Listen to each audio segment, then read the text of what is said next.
as the details of the new Croke Park deal become clear,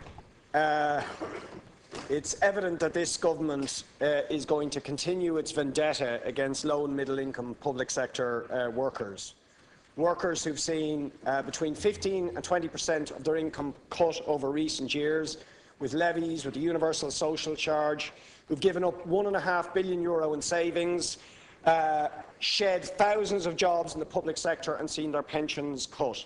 Now, these workers are yet again in the form of cuts to premium payments and extended working hours, which amount to pay cuts, or to see further devastating cuts to their income. You seem, Taoiseach, to have a particular vendetta against shift workers and other frontline workers who work on social hours, many of whom will no longer be able to pay their mortgages, and if they could just about manage to do that, come this summer when you impose the property tax on them, they certainly will not be able to pay their mortgages or their bills. So what I want to ask you, Taoiseach, is this. Isn't it the case that not only are these cuts to public sector workers cruel and unfair attacks on hundreds of thousands of public sector workers and these families, but aren't they also a further devastating blow to the rest of the economy, including private sector workers?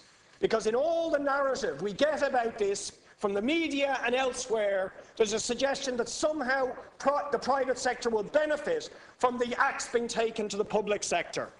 Will you admit the truth, Taoiseach, that for every euro that is taken from a firefighter, from a nurse, from a teacher or a council worker, that is a euro less that will be spent in the shops and businesses in towns and villages and cities across this country, leading to more job losses in the private sector and leading to further contraction in economic growth? Isn't that the truth about these cuts? That they are anti-worker, they are anti-job, they are anti-growth, they are bad for the entire economy, and they are completely unjustifiable. Thank you.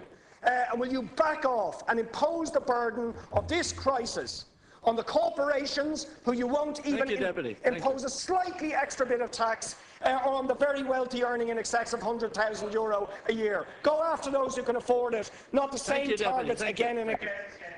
Taoiseach. Well, I've pointed out to Deputy Adams the decisions that are already in train and to be in train from 2014 for those who earn most and who earn more in this country. I don't accept your premise at all, Deputy Boyd Barrett. Frontline staff, in all of this, I think it's important to say that we have to borrow $12 billion this year.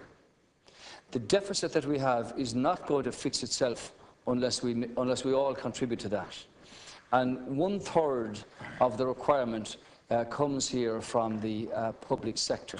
And I commend all of those who were involved in these discussions and these negotiations. And as I say, the document from the Labour Relations Commission will be published this afternoon, and unions, of course, will discuss that and ballot each in according to their own tradition. But where frontline staff did say that they were specifically targeted, I think when you look at the range of the agreement, and that is not the case, because Saturday premia have been retained, and the unions who stayed in at the talks successfully mitigated the proposed reduction in Sunday premia from a reduction in double time to time and 3/4, and 1.5 times, which was tabled by management. And other sectors, it's fair to say, have made proportionate contributions to the overall savings. And I speak there of the teaching profession, of the prison officers, and so on. So this is an issue, Deputy Boyd Barrett, where everybody puts their shoulder to the wheel and makes a contribution. And insofar as is humanly possible, this is a fair and proportionate contribution across the board, with those who pay the most, or those who pay the most earn the most. And as I said, in the recent budget and for next year, this is very clearly outlined. Clearly, as part of the discussions the Government did indicate that it intends to bring forward proposals for reductions for higher levels of pension as a contribution towards the overall savings that are sought there. And those reductions will be commensurate with the pay reductions that are set out in the LRC proposals. So, insofar as the Commission publishing the paper this afternoon, unions will now have the opportunity to debate and discuss and vote on that with their members. From the point of view of getting our deficit down to levels where we can manage our economy effectively, this is an important but fundamental contribution across the board from the public sector, and will make our country more competitive, will allow for interest rates to fall further, for banks to get back to the business which they're supposed to be at, for flexibility in access to and the lending of credit for business to do business and for jobs to be created. And this is a difficult time for many people. I understand that, as everybody else does. But it is a case of Ireland responding to this challenge that we have for our country, and the negotiations were based on a fair and equitable contribution from the public sector across the board.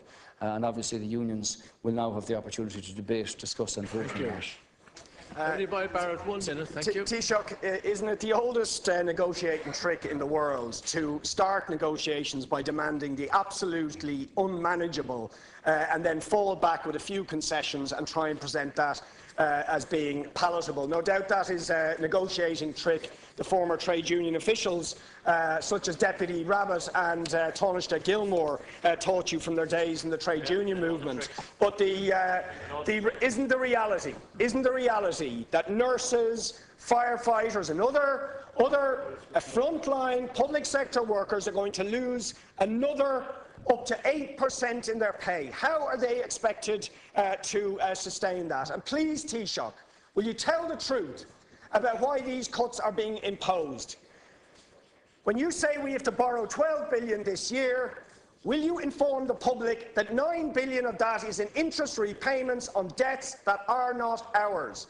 So these cuts are being imposed on public sector workers and on the economy in order to pay back the gambling debts of bankers and bondholders. And finally, Taoiseach, what do you say to the question I put to you about the damaging effect that this is going to have on the rest of the economy? Thank you. How can you possibly say this is going to help? Deputy, would you resume your seat? Thank you. It's going to be taking €1 billion out of the pockets of workers who spend that money in the economy. How can that do anything else than inflict a further devastating blow on our economy as a whole? Well, this agreement lasts until June of 2016. The truth of the matter is what I've said to you, that it is absolutely fundamental that we bring our deficit down to manageable proportions, and that's absolutely critical if we're to have economic growth and job creation. The truth of the matter is that the pay and pensions bill accounts for 35% of public spending, and in the context of the additional €3 billion in spending cuts required by 2015, this is a contribution from that payroll that is absolutely fair and absolutely equitable.